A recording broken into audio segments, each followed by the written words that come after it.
because of the air quality of this region that I was able to attain highest honors in chorus class. I was in all-state vocal jazz ensemble.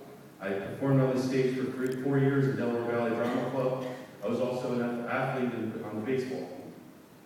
And I'm here to speak for all the current, past, and future residents, or school students in this building, because they're going to have to play outside. And on a cold, wet day, when the air inversion occurs and the fog comes down in this valley, they're going to have just a little bit of formaldehyde in their lungs because of your combustion engines that you decided to put instead of electric in your facility.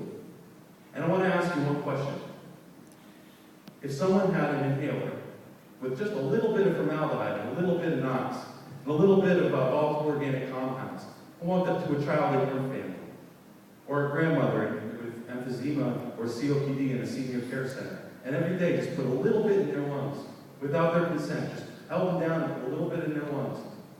What would you expect? How would you react to this kind of proposal coming into your community, that everyone in this valley and everyone who attends this school is going to have to breathe just a little bit more formaldehyde, and there's nothing we can do about it because it's a federal permit, it's a state permit, we're not coming to the township. Okay? That's why people are upset here. You, as a company, NiSource, could have gotten around all of this PR disaster for you, and it will continue, I guarantee you, by being an open and honest company and speaking to the community and answering the questions of the township. And you could make me go away, and you could make the people who are concerned go away by answering their concerns and comforting them, not just giving $10,000 to the Milford Fire Department. Okay? And the fact that you think that $10,000 to the Milford Fire Department would make us just happy enough to not speak out and not be upset about this facility was an insult to our intelligence, to the school system that educated you.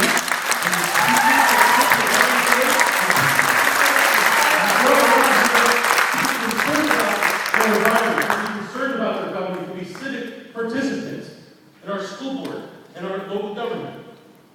A lot of what I had prepared to say and I'll submit was said earlier. Just a technical comment.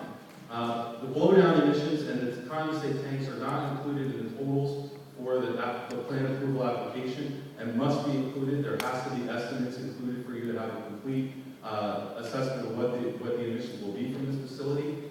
I'd also like to remark that I am currently preparing an appeal to the Environmental Hearing Board that takes 8 to 10 months in front of a judge to settle in Harrisburg. And we will follow through the citizens on Fire Tower Road, the people in Milford Township.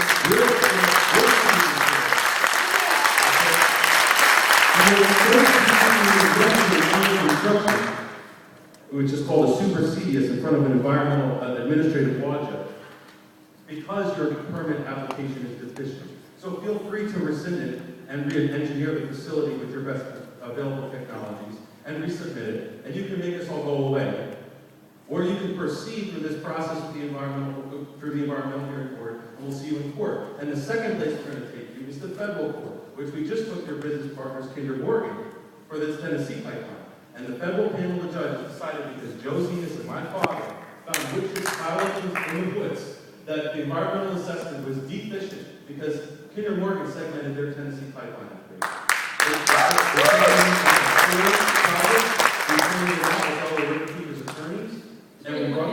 And we brought them to court. They took it. We did not win the injunction, which maybe we'll win this time because the federal panel of judges has a lot to hear from us.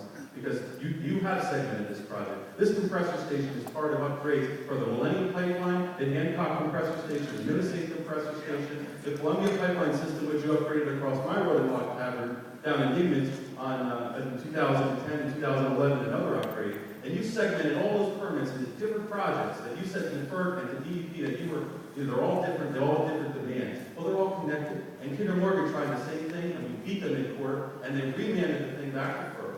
And now we have authority to correct all the wetland violations and everything. So guess what? If we build this thing and we win in federal court, you're going to have to take it all apart because we're going to be able to argue those best practices and the segmentation of that permit.